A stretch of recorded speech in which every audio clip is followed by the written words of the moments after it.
Here is the next question, boys. Now, pay attention to it. The next question has to do with figures. Oh, splendid. I love to have things to do with figures. Yeah. It's mathematics, Mr. McNaughton. I don't care whose it is. All right. Here is the question. If a man was born 25 years ago, how old would he be today? What was that, Mr. Hart? I didn't get that question. All right, pay attention. If a man was born 25 years ago, how old would he be today? What's the man's name? Please. I don't know. On what day was he born? I don't know. Where was he born? I don't know that either. You don't seem to know a thing about the man, do you? Please. If you're going to ask questions, find out something about the guy you're talking All about. right, wait a minute. Now, don't let's get into an argument. I don't want to argue with nobody. Look, the questions you ask are irrelative. Well, if he's a relative, you surely ought to know his name. And always remember, Mr. Howard, your relatives never forget. Relatives, that's elephants never forget. Oh. What have they got to remember? All right, I don't know what... Miss McConnell, do you ever wash your mouth out? Certainly. Well, the next time you wash it out, leave it out, will you? The man I'm talking about is purely hypothetical. You mean he's nuts? He's nuts. No! I said hypothetical. Don't you know what hypothetical means? No, I don't bother with politics. Look. Why don't the three of you put your heads back in alcohol? We can't find the bottle. I say. Look, I'm just asking you a simple question. A question any 4-year-old child could answer. I wonder where we could get a 4-year-old child. Oh, they're all in bed by now, you know. Look, please. in. The question. What was the question, Mr. The Howard? question is about age. Oh, age. Oh, how old are you, Miss McConnell? I'm 24. 44. Yeah. Your neck measurement is more than that. How old are you, Mr. Howard? All right, I'm just as old as you are. Oh, well, of course, after all, you know, age doesn't mean a thing. No, I am not. How old would you think I was, Mr. Shelton? Well, Miss McConnell, you couldn't be that old. Say, how old would you think I was? I'd say about 35. Right, you hit the bull's eye. I don't know about his eye, but there's bull there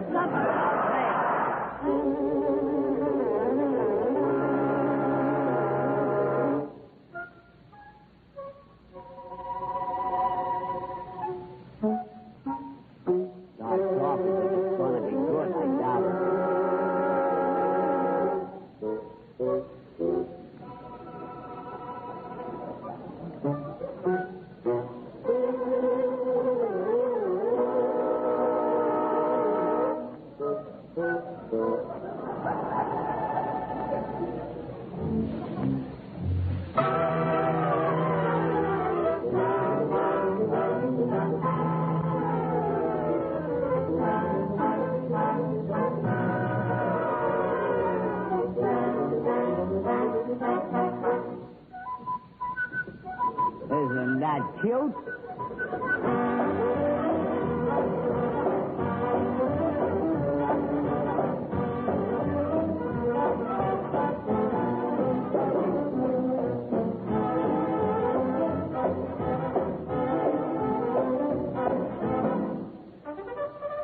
They're off.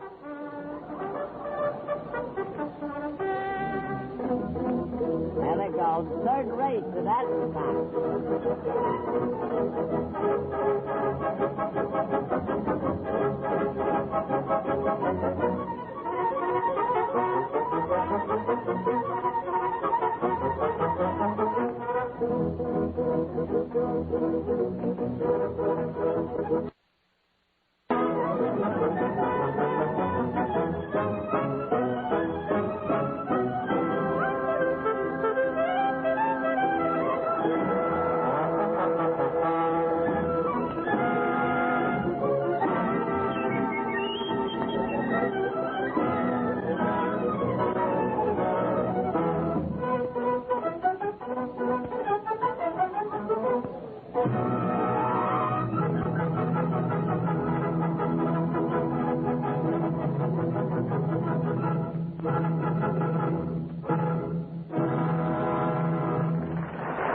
Thank you, Dr. Novick. Who is our next guest, please, Mr. Roberts? Well, Mr. Howard, our next guest is Wren Barbara Chauvin of the Royal Canadian Navy. Oh, well, that's right. How do you do, Miss Chauvin? This is certainly a pleasure to have you with us. We're mighty glad to have you with us here this evening. Oh, yes, we're very happy to have you with us. Yeah, okay. I just said that. Well, I just want to make the lady doubly welcome. Oh, never mind. You know, Mr. Howard, I'd go to the end of the world for a girl like her. I see. But would you stay there? Well, I would if I could get an apartment. I see. Shelton is my name, Miss Chauvin. What's yours? Wait a minute.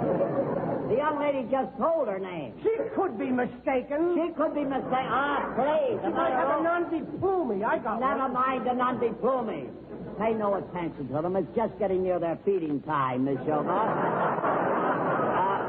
Where is your hometown? Would you care to tell us? Montreal. Oh, Montreal. Isn't that marvelous? That's a great town. And then, is the Gaiety still up there? Uh-huh. Played there many a time. Yeah. Remember one time I was there, it was raided. But let's skip that. We're mighty glad to have you with us. What did you do before you entered the service? I went to college. Went to college. In Montreal?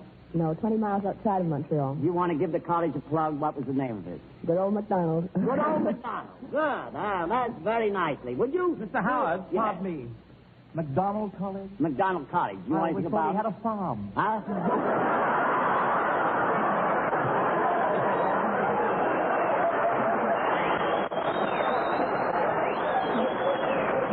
Please, folks, don't encourage them. Would you do us a pay no attention to those wolves in cheap clothing? Would you pick a question for us this evening out of the cap, please, Miss Chauvin? Any question you get a hold of, and we'd appreciate it a lot if you just read the question, please. How do you spell Mississippi? How do you spell Mississippi? Well, that sounds legitimate. Looks like we have a spelling bee on our hands. A spelling bee? Yes, I never knew a bee could spell. I see. I never knew a pinhead could talk either. Let's start all over again. How do you spell Mississippi? How do you spell Mississippi? Right. River or state? River. All right, river. R-I-V-E-R, river.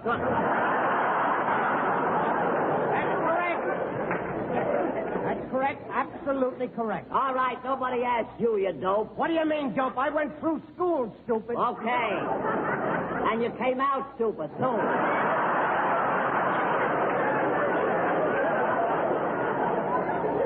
And what's more, I was always good at spelling, too. Me and my brother could spell. We were the best spellers in public school number 9. Never mind. If I couldn't spell a word, my brother could. Okay. Spell Mississippi. That's one of the words my brother used to spell. I'm sorry about this, Miss Chauvin, but just relax. We'll get the answer. Yeah, just relax, honey. Would you like to have a drink of water? Never mind. No, Tom. Why don't you take off your shoes? Oh, please. I got mine off. They feel fine. You can wiggle your toes and everything. Let's get on here. All the young lady wants you to do is spell Mississippi for her. Mississippi. M-I-S-S-I-S-S-I-S-S-I-S-S-I-S-S. Well, finish it. I can't. I've got my tongue caught on my eye tooth. You see, I can't see what I'm saying. Miss Chauvin, will you settle this thing for just M-I-S-S, period? No. You won't. No. See, I'm going to have trouble with you, too. Well, to please the lady, I'll try once again. I guess I'm just a sucker for a uniform. Look, the river we're talking about is spelled M-I-S-S-I-S-S-I-P. Now, just give me the last letter. Is it the same river Washington crossed? Oh, you're thinking about the Delaware. You remember that picture, don't you, Mr. Connell? Oh, I haven't seen a picture in ages. Last one I saw was Charles Boyer. Isn't that? He was wonderful. Oh, please. Was that the one where he's a jewel thief? Yep. Drives his wife nuts? Yeah. Keeps turning the gas light down to scare her? Yeah. I didn't see it. You know...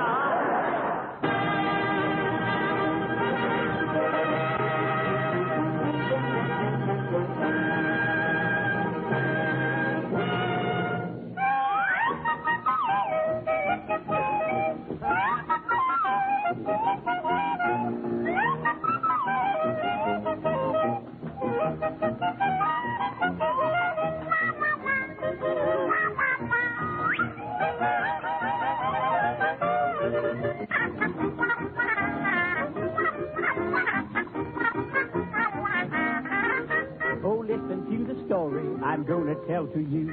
It's about the truest gal that a fella ever knew. She was no saint or angel, oh, that I will allow. But no one's heart was bigger, on that I'll take a vow. True blue Lou, true blue Lou. Oh, she was the squarest pal I ever knew. May her soul rest peacefully, for wherever she may be, oh, we never will forget her. True blue Lou, true blue Lou, true blue Lou. Now she's gone away and left us feeling blue for the joy she used to bring with the song she used to sing. Oh, we always will remember True Blue Lou. Oh, True Blue Lou.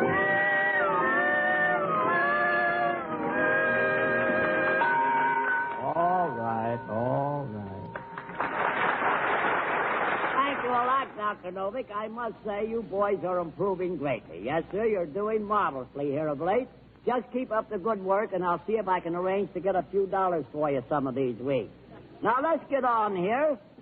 Before we do, sounds like I worked in a record place. You're trying to spell Mississippi. No, I imagine. Folks, before we get on any further, just keep in mind when you get home tonight, you can write in your diary that you wasted a perfectly good evening here. Well, Pa, Mr. Howard, Pa, I hate to butt in, old boy, but a diary is a place where you buy milk and butter and eggs. I see. Diary. Mr. McNaught, may I assure you that you're just a little bit off there. I am. You don't mind me correcting Oh, you? no, it's a pleasure. I see. You see, you're thinking of a dairy, Mr. McNaught. A dairy. No, just a moment. May I correct you, Mr. Howard, if I may be so pleasure, bold? Mr. Sheldon. Oh, thank you. Yeah. No, sir. A dairy is a big lot of land like they have in Texas. Big I place. see. Mr. Sheldon, that wouldn't happen to be a prairie, would it? Oh, dear goodness, no, Not no, a Mr. prairie. Howard. No. A prairie is a beautiful lady with wings and a magic wand. Beautiful. Isn't that great? Miss McConnell, allow me to tell you something, will you? You're not talking... Look, you're talking about a fairy. A fairy, or we could call it a pixie. Some people would say an elf. What are you talking about? An elf is what they have up in the zoo. I see. That's an elf. You're talking about an elf, an ugly-looking animal with a long face, skinny legs, and a big, bulky body. Now we're back to Miss McConnell again. Oh, It pays to be ignorant, to be dumb, to be dense, to be ignorant. It pays to be ignorant just like me. well, there you are, folks. It's time to say goodnight for Harry McNaught, Lulu McConnell, George Sheldon, Al Trace, and his band. When I was just a school kid, I wasn't awfully bright. I had a pretty teacher who made me stay in each night, so you see it pays. This is Tom Howard saying good night and good nonsense.